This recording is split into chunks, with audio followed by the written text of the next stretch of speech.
오늘 하나님께서 우리에게 주신 은혜의 말씀은 고린도전서 15장 53절입니다. 교독합니다. 이 썩을 것이 반드시 썩지 아니할 것을 입겠고 이 죽을 것이 죽지 아니함을 입으리로다. 오늘 말씀의 제목은 죽음과 영생의 이해는 두려움보다 설레임을 줍니다입니다. 선포되는 말씀을 통해 하나님의 은혜를 경험하는 시간이 되기를 소망합니다. 여러분, 인간은 모두 죽습니다. 육체적 죽음은 영과 육의 분리예요. 이 세상과의 단절을 가져옵니다. 인간이 타락하기 전에는 이 세상에 죽음이 없었어요. 아담이 범죄함으로 이 세상에 죽음이 들어온 겁니다. 그러니까 성경은 육체적 죽음을 인간의 죄에 대한 징벌의 결과로 단정해요. 그게 로마서 5장 17절 말씀입니다. 한 사람의 범죄로 말미암아 사망이 그 한 사람을 통하여 왕노릇을 하였은즉, 아담이 범죄하기 이전에는 죽음이 없었습니다. 아담의 원죄로 그 후손인 모든 인간도 원죄를 가지게 된 거예요. 그러니까 원죄라고 말하지만 원죄로 말미암은 죄를 말하는 겁니다. 원죄는 아담만이 갖고 있는 죄예요. 그러니까 범죄한 인간이 반드시 죽게 된다는 것은 하나님의 엄중한 징벌의 결과예요. 우리 창세기 2장 17절, 선악을 알게 하는 나무의 열매는 먹지 말라. 내가 먹는 날에는 반드시 죽으리라 하시니라. 그러니까 죽음은 인간의 범죄에 대한 하나님의 저주와 처벌로서 주어진 겁니다. 여러분, 죽음을 정의하는데 오류가 있어요. 그것은 이 죽음을 존재의 영원한 멸절로 보는 겁니다. 아주 잘못된 견해예요. 왜냐하면 근원적으로 하나님이 창조하신 것은 멸절이 없기 때문이에요. 그러니까 죽음은 존재의 멸절이 아니라 이 세상과는 구별되는 새로운 삶의 시작이에요. 그러니까 성경은 육체의 죽음을 영혼과 육체의 분리로 봅니다. 그러니까 죽음은 소멸이 아니라 분리예요. 그러니까 영혼이 떠난 육체는 원래 창조의 재료였던 흙으로 돌아가는 겁니다. 우리 창세기 2장 7절, 여호와 하나님이 땅의 흙으로 사람을 지으시고 생기를 그 코에 불어넣으시니, 우리 전도서 3장 20절 볼까요? 다 흙으로 말미암았으므로 다 흙으로 돌아가나니 다 한 곳으로 가거니와. 그러니까 영혼이 떠남으로 육체의 기능은 정지됩니다. 육체는 썩고 분해되어서 원래 상태는 흙으로 돌아가는 거예요. 그 어떤 사람도 이해할 수 없습니다. 영혼 역시 하나님께서 지정한 곳으로 가서 새로운 양식으로 존재하게 되는 것이 죽음이에요. 우리 전도서 12장 7절, 흙은 여전히 땅으로 돌아가고 영은 그것을 주신 하나님께로 돌아가기 전에 기억하라. 여러분, 불신자의 죽음은 전적으로 형벌적 의미를 지닙니다. 하나님은 인간의 범죄를 본질상 용납하실 수가 없으세요. 당신의 주권과 통치의 절대성을 확립하기 위해 결코 용납하지 않으세요. 그러니까 언약에 따라 우리 창세기 2장 17절 볼까요? 선악을 알게 하는 나무의 열매는 먹지 말라. 내가 먹는 날에는 반드시 죽으리라 하시니라. 하나님과 언약입니다. 불신자의 죽음은 형벌이 끝나는 것이 아니라 지옥에서 영과 육이 모두 다 영원한 고통 가운데 있게 되는 거예요. 우리 요한계시록 14장 10절 잘 표현되어 있잖아요.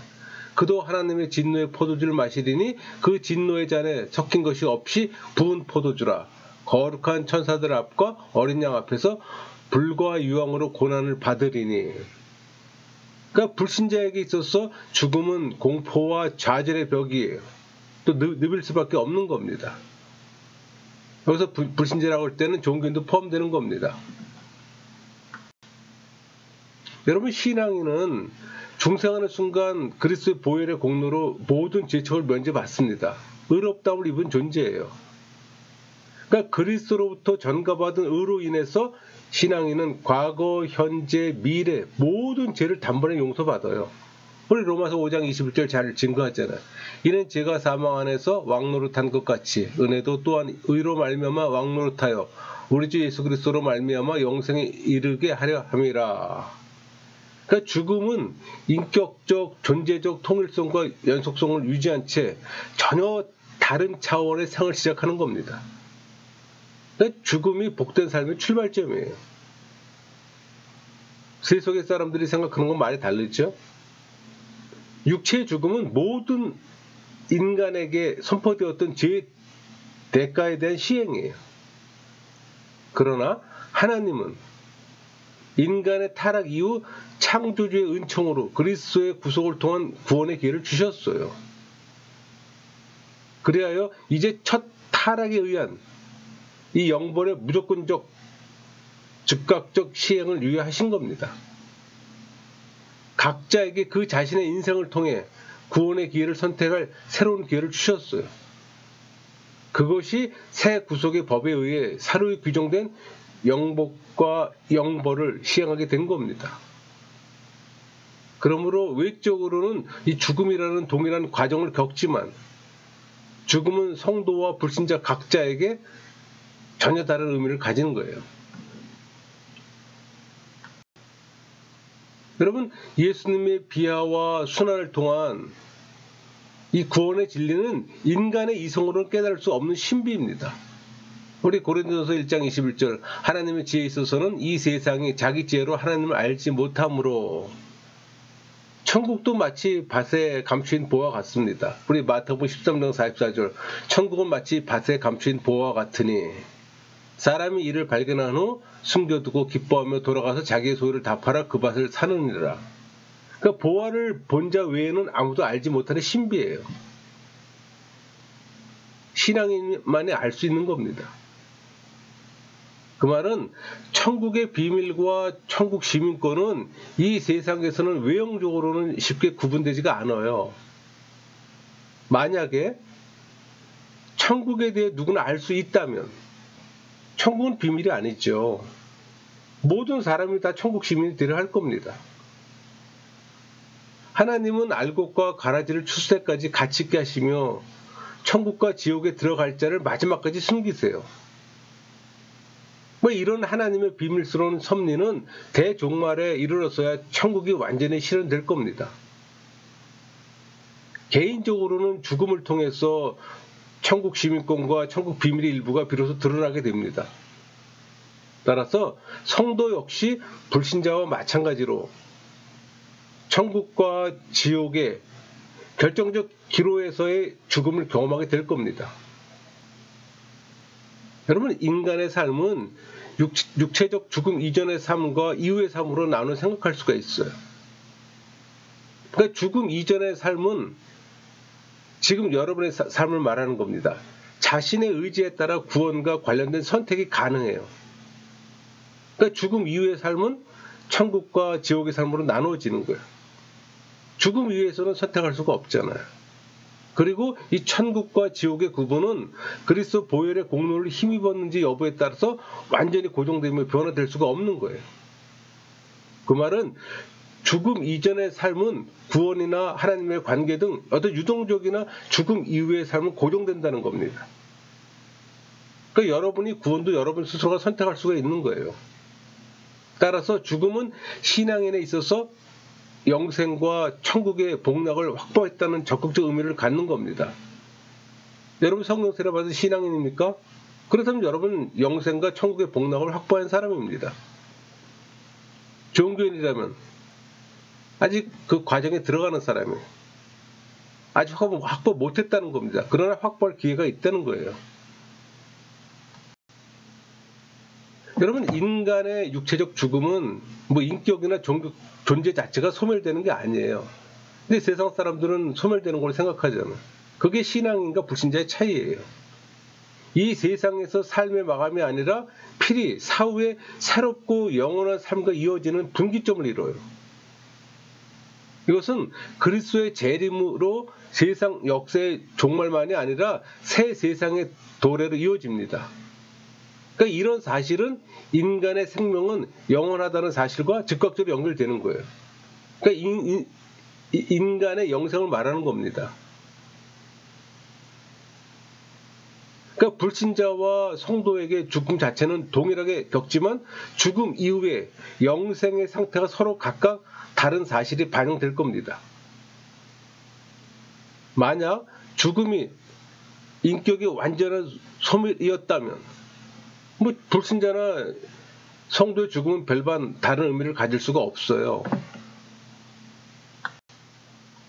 여러분, 성경에서 영생을 가리키는 헬라어 아타나시아, 그러니까 문자적으로 죽지 아니함, 불멸함이라는 뜻을 가집니다. 우리 고린도 전서 15장 53절 잘 표현되어 있습니다. 이 썩을 것이 반드시 썩지 아니할 것을 입겠고 이 죽을 것이 죽지 아니함을 입으리로다. 여기서 죽지 아니함, 영생을 말하는 겁니다. 그러나 실제 있어서 이 영생이라는 용어는 성경 가운데서 다양한 의미로 사용되었어요. 영생은 영원한 삶을 의미합니다. 넓은 의미의 영생은 생명이 소멸되지 않는 거예요. 그러니까 넓은 의미에서는 귀신들과 불신자들도 영생을 가져요. 왜냐하면 그들이 천국 복락을 누리는 것은 아니나 어쨌든 지옥에서 고통을 당하면서 생명 자체만은 영구히 소멸되지 않기 때문이에요.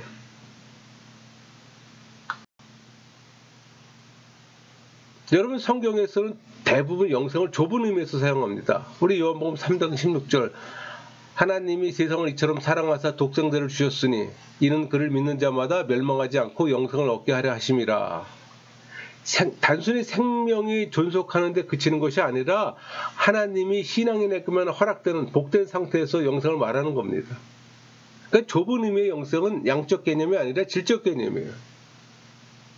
그 넓은 의미의 영생과는 달리 오직 예수의 믿음으로 죄의 문제를 해결받고 구원을 얻은 자만이 누리는 겁니다. 그리고 이 좁은 의미의 영생은 하나님의 보장에 의해 절대 변경될 염려가 없다는 차이점을 지녀요. 그러니까 이런 영생을 믿는 자는 육체적 공포와 절망으로부터 완전히 자유로울 수가 있는 거예요. 여러분, 영생이야말로 성경이 선언하는 근본 진리입니다. 기독교 교리의 기본 주제예요. 구원과 관련된 가장 기본적인 전제예요. 또 이의 확정은 매우 중요한 의미를 갖고 있습니다. 여러분, 성경은 무한 진리임을 거듭 입증합니다. 그러니까 성경이 선언하는 영생도 무한 진리예요. 그러니까 성경은 원칙적으로 영혼의 영생을 너무 당연한 것으로 전제해요. 그래서 영혼의 영생을 거부하면 이단시하는 겁니다. 이 영혼이 불멸하다는 사상은 구약보다는 신약 성경에 더 확연히 드러나요. 이것은 하나님의 계시가 한 번에 모두 주어진 것이 아니라 점진적으로 보다 자세하게 주어졌기 때문이에요. 그래서 그걸 점진적 계시라고 얘기를 하는 겁니다. 구약에서도 인간의 영생을 암시하는 구절이 많아요. 구약은 인간이 다른 피조물과 구분되었음을 보여줍니다. 그러니까 창조주 하나님께서는 인간만을 특별하게 당신의 형상대로 창조하셨잖아요. 그게 우리 창세기 1장 27절 말씀입니다. 하나님이 자기 형상 곧 하나님의 형상대로 사람을 창조하시되 남자와 여자를 창조하시고 모든 인간에게 당신을 직접 대리해 모든 우주와 그 안의 생물을 다스리게 하셨어요. 그게 창세기 1장 28절 말씀이잖아요. 하나님이 그들에게 복을 주시며 하나님이 그들에게 이르시되 생육하고 번성하여 땅에 충만하라. 땅을 정복하라. 바다의 물고기와 하늘의 새와 땅에 움직이는 모든 생물을 다스리라 하시니라. 또 아담의 코에 직접 생기를 불어 넣으심으로 살아있는 영을 만드셨어요. 그게 창세기 2장 7절 말씀이죠.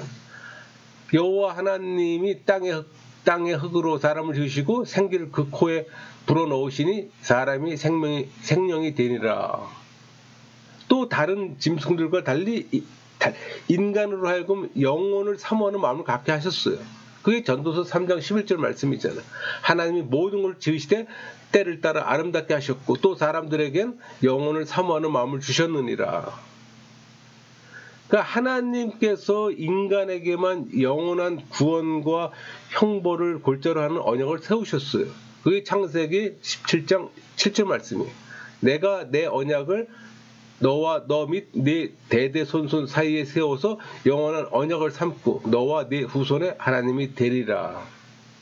또 예수님이 구속주가 되심을 드러내신 겁니다. 이사야 41장 14절 나 여호와가 말하노니 내가 너를 도울 것이라 네 구속자는 이스라엘의 거룩한 이니라. 인간이 하나님과 영원히 함께 살 수 있는 존재임을 암시합니다. 여러분 구약 인물 우리 에녹 잘 알잖아요.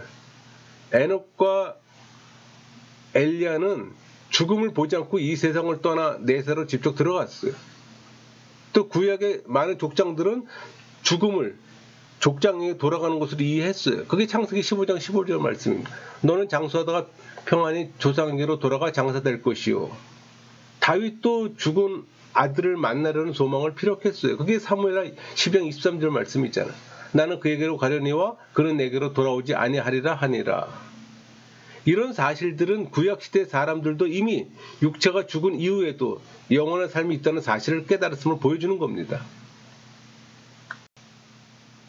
여러분 이 영혼의 불멸은 인간이 죽은 후 가게 되는 음부에서도 인간이 의식을 가지고 있음을 묘사해요. 그게 창세기 30장 35절 말씀이 있잖아요. 그의 모든 자녀가 위로하되 그가 위로를 받지 아니하여 이르되 내가 슬퍼하며 스올로 내려가 아들에게로 가리라 하고 그의 아버지가 그를 위해 울었더라. 즉 인간은 육체적 죽음으로 모든 것이 끝나는 것이 아니라 죽은 후에도 서로 만나서 인격적 교류를 나누는 겁니다. 그러니까 구약 성경 가운데는 이 죽은 자의 영혼을 불러 미래에 대해 말하게 하는 초혼자에 대해 경고가 여러 번 나와요. 그 대표적인 게 우리 사울왕이 엔돌의 초혼술사를 통해서 죽은 사무엘의 영혼을 불러낸 사건이 있잖아요. 그 사울왕이 망하고 왕위가 다윗에게 넘어가는 하나의 아주 결정적 계기가 됐던 겁니다. 우리 역대상 10장 13절 14절 사울이 죽은 것은 여호와께 범죄였기 때문이라. 그가 여호와 말씀을 지키지 아니하고 또 신접한 자에게 가르치기를 청하고 여호와께 묻지 아니하였으므로 여호와께서 그를 죽이시고 그 나라를 이세 아들 다윗에게 넘겨주셨더라. 이게 잘 증거합니다. 그러니까 구약 성경은 죽은 자의 영혼을 불러내는 것은 귀신의 사슬에 넘어가는 어리석고도 악한 행위로 간주했어요. 근데 지금 이 시대에도 초혼제라는 게 있잖아요. 우리 기독교에서는 받아들일 수 없는 겁니다. 이를 엄히 금하면서도 육체는 죽었으나 영혼은 계속 존재함을 분명히 암시해요. 여러분 구약 성경은 영생에 대한 암시뿐만 아니라 죽은 자의 부활. 그러니까 우리 이사야 26장 19절 볼까요? 주의 죽은 자들은 살아나고 그들의 시체들은 일어나리이다. 티끌에 누운 자들아 너희는 끼어 노래하라. 주의 이슬은 빛나는 이슬이니 땅에 죽은 자들을 내놓으리로다. 그러니까 죽은 자의 부활 또 영생도 잘 표현되어 있습니다. 다니엘서 12장 2절 땅의 티끌 가운데 사는 자들 중에 많은 사람이 깨어나 영생을 받는 자도 있겠고 수치를 당하여 부끄러움을 당할 자도 있을 것이며 이런 구절들이 있어요. 그 외에도 구약 가운데는 영생에 대한 직접적 묘사들이 다양한 형태로 자주 발견됩니다. 그러니까 성도는 살아서 하나님과 교통할 뿐 아니라 육체적 죽음 이후에도 하나님과 교통한다는 이 성경 구절은 육체적 죽음이 끝이 아니고 그 이후에도 영생이 있음을 전제하는 거예요. 그래서 욥은 육체를 떠난 영혼이 다른 세상에서 하나님 볼 것을 소망했잖아요. 그게 욥기 19장 26절입니다. 내 가족이 벗김을 당한 뒤에도 내가 육체 밖에서 하나님을 보리라. 시편 기자들도 내세에서 자신의 의로움이 증명돼 영적 기쁨을 누릴 걸 기대했어요. 그게 시편 17편 15절 말씀이잖아요. 나는 의로운 중에 주의 얼굴을 배우리니 깰 때 주의 형상으로 만족하리이다. 여러분 영생은 신약에서 보다 명백히 드러납니다. 그 말은 예수님께서 영생에 대해 직접적으로 교훈하셨어요. 뿐만 아니라 몸소 사망의 권세를 깨트리고 부활하심으로 영생의 길이 자신에게 있음을 객관적으로 증명하셨어요. 사도들도 마찬가지. 초대교회 성도들에게 믿음으로 인한 환난에 두려워하지 말고 영생 소망할 걸 교훈했잖아요. 그래서 요한복음 14장 3절 가서 너희를 위하여 거처를 예비하면 내가 다시 와서 너희를 내게로 영접하여. 그러니까 예수님께서는 성도들을 위한 처소를 예비하기 위해 승천하셨고 장차 다시 오셔서 성도를 영접할 겁니다. 우리 고린도후서 5장 1절 볼까요? 만일 땅에 있는 우리의 장막 집이 무너지면 하나님께서 지으신 집 곧 손으로 지은 것이 아니요 하늘에 있는 영원한 집이 우리에게 있는 줄 아느니라. 사도 바울은 세상의 장막은 무너져도 하나님께서 지으신 하늘에 있는 영원한 집이 있을 것을 말함으로써 사후 영혼의 존속과 그 영혼의 영생을 밝혔어요.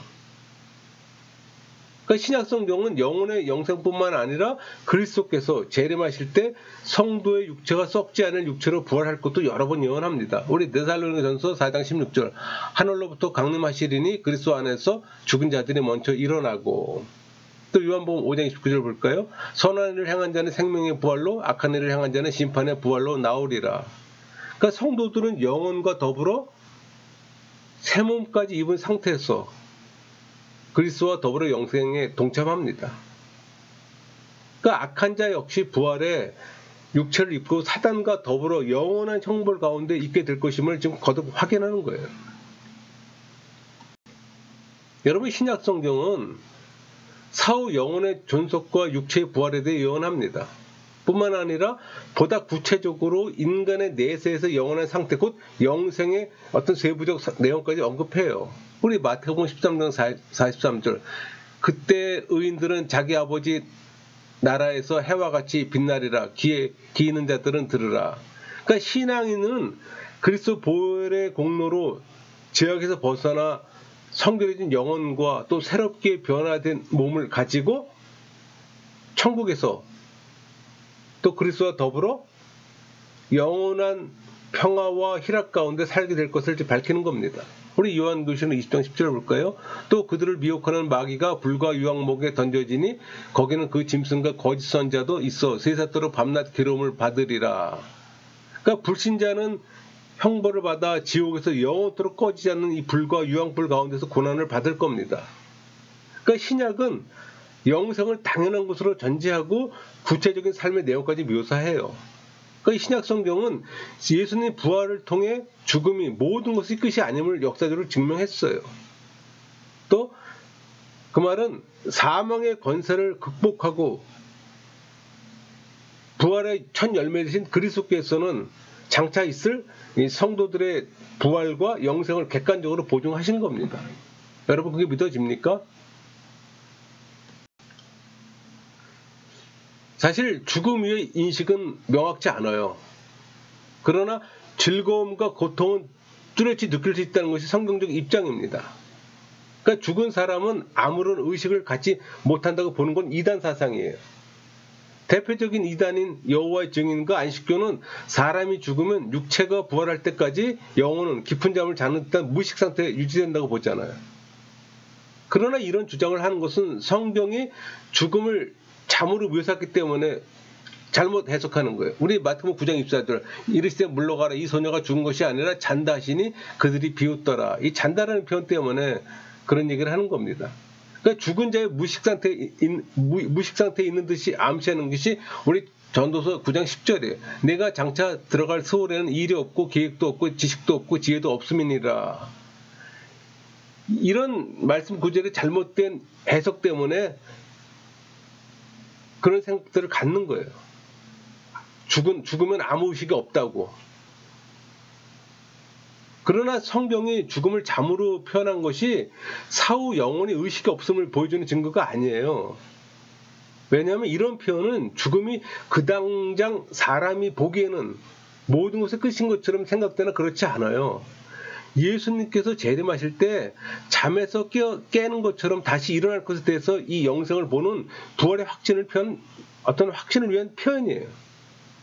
또 죽은 후에 인간이 계획을 세우거나 지혜를 가질 수 없다는 이 표현도 죽은 후에는 인간 세상에 어떤 영향력도 미칠 수 없음을 보여주는 표현으로 이해해야 되는 겁니다.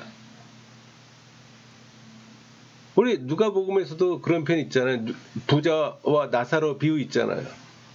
두 사람이 죽은 후 음부와 낙원에서 고난과 즐거움을 느꼈어요. 뿐만 아니라 의견을 나누며 이 지상의 일까지 염두에 두고 있었습니다. 그것은 사후의 어떤 중간기 상태에서도 뚜렷한 자아의식과 이 세상에 대한 의식을 가지고 있다는 증거예요. 죽음으로 모든 게 끝나는 게 아닌 겁니다. 다만 죽으면 살던 이 세상에 어떤 영향력을 미칠 수는 없죠. 당연히.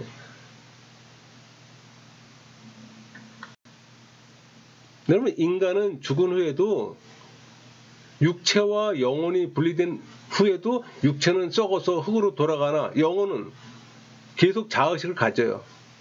그래서 낙원과 음부에서 존재하고 있음을 규명합니다. 그러니까 사후의 영혼은 육체가 살아있을 때 지상에서 것과 같은 다양한 활동을 하진 않아요. 단순히 자아의식만 갖고 개별적으로 떨어져 있는 것도 아니에요. 이 악인의 영혼은 음부에서 고통을 체험합니다. 성도의 영혼은 낙원에서 성도들과 교제해요. 그러면서 행복 중에 하나님을 섬기는 기본 활동을 수행하는 거예요. 그게 우리 요한계시록 7장 14절 말씀이 있잖아요. 내가 말하길 내 주여 당신이 아시나이다 하니 그가 나에게 이르되 이는 큰 환난에서 나오는 자들인데 어린 양의 피에 그 옷을 씻기게 하였느니라. 그러나 직접 경험할 수도 없고 과학적으로 증명하기는 어렵습니다. 여러분, 죽음은 누구에게나 와요. 그리고 이 죽음의 존재는 모든 사람의 생애 각 순간을 단 이래로 한정시킵니다. 두 번 죽는 거 없습니다. 죽음처럼 인생을 엄숙하게 하는 것도 없어요. 더욱이 이런 죽음 이전의 삶은 그것으로만 그치는 것이 아니라 영복과 영벌의 어떤 영원한 갈림길이 되는 거예요. 또 죽게 되면 다시는 주님과 타인을 위해서 일할 기회도 영원히 오지 않습니다. 그럼에도 죽음이 언제 발생할 것인지를 예측할 수도 없어요. 단 한 번 주어진 삶이 영생을 결정지음을 깨달아 무엇보다도 먼저 구원의 복음을 항상 묵상하면서 낙오되지 말아야 되는 겁니다. 여러분, 성도는 천국에서 영원히 삽니다. 그러나 이 땅에서 인생도 한 번뿐인 기회임을 깨달아야 하는 거예요. 그럼 하나님이 주신 재능과 기회를 마음껏 구가하며 실현하고 최선을 다하게 될 겁니다. 인생의 정열과 가치 추구가 주는 기쁨도 마음껏 누리고 개발하는 것은 성도의 권리인 동시에 의무가 되는 거예요. 우리 전도서 11장 9절 말씀처럼 청년이여 네 어린 때를 즐거워하며 네 청년의 날들을 마음에 기뻐하여 마음에 원하는 길들과 네 눈이 보는 대로 행하라. 그러나 하나님이 이 모든 일로 말미암아 너를 심판하실 줄 알라. 여러분, 구원은 하나님의 절대 주권과 무조건적 은혜로 주어지는 겁니다. 그러나 각자가 얼마나 성실히 살았는가 하는 사실은 장차 천국에서 성도에게 주어질 상급을 결정하는 기준이 돼요. 그래서 성도는 늘 세월을 아껴야 합니다. 에베소 5장 16절 말씀처럼 세월을 아끼라 때가 악하니라. 복음 전파와 봉사에도 최선을 다해야 합니다. 그리고 모든 이의 인생을 단 이래로 한정시키는 이 죽음이 그 언제인지는 알 수 없어요. 그러므로 성도는 모두 죽음을 늘 눈앞에 갖는 의식을 가지고 매 순간 성실한 삶을 살아야 하는 겁니다. 여러분, 죽음은 많은 사람들에게 절망과 좌절을 안겨줘요. 또 많은 이들은 이 죽음을 삶의 끝으로 생각해 사랑하던 사람들과 영원한 이별만 있을 것으로 생각하기 때문이에요. 그러나 신앙인에게 죽음은 절망과 좌절로만 다가오지 않아요. 왜냐하면 신앙인은 이 세상보다는 장차 주어질 천국의 영광을 소망하기 때문이에요. 그리고 큰 상급까지 보장해 주기 때문입니다. 여러분, 육체의 죽음이 이별을 가져오는 건 분명해요. 하지만 이별은 잠시 동안 뿐입니다. 오히려 영원한 천국에서 기쁨으로 만나기 때문에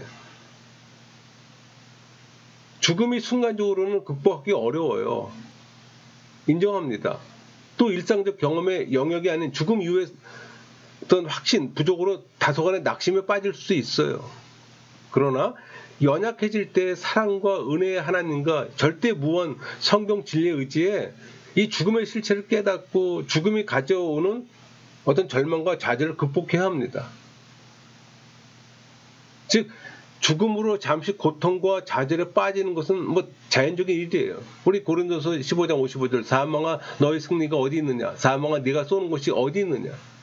사망은 자기의 승리를 자랑할 수도 없으며 더 이상 쏘는 능력도 상실했다는 사실을 부각시키는 겁니다. 여러분, 죽음에 지지 말고 믿음으로 이기고 더 큰 소망과 기쁨으로 승화시켜야 하는 거예요.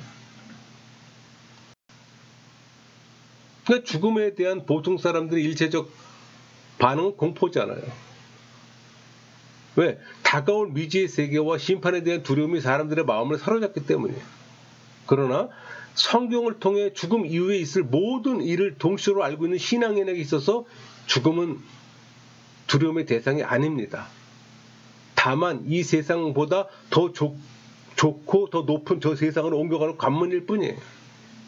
따라서 성도는 죽음 앞에서 이 세상의 고통을 벗어버리고 우리 요한계시록 21장 4절 말씀처럼 모든 눈물을 그 눈에서 닦아주시니 다시는 사망이 없고 애통하는 것이나 곡하는 것이나 아픈 것이 다시 있지 아니하리니 처음 것들이 다 지나갔음이로라.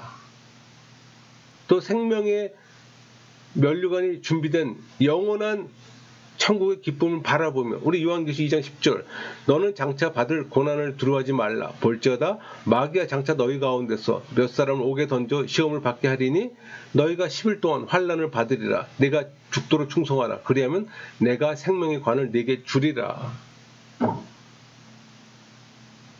이 말씀이 믿어집니까? 그럼 여러분은 설렘과 감격을 누릴 수가 있는 거예요. 죽음이 결코 두려움이 아니에요. 영생이 복락의 영생이 있기 때문에 오히려 두려움보다는 설렘과 감격을 경험할 수 있는 좋은 기회가 되는 겁니다. 근데 슬퍼할 수는 없죠. 두려워할 이유도 없죠. 여러분 사실 뭐 신앙인이라고 할지라도 죽음에 대한 슬픈 감정을 가지는 건 당연해요.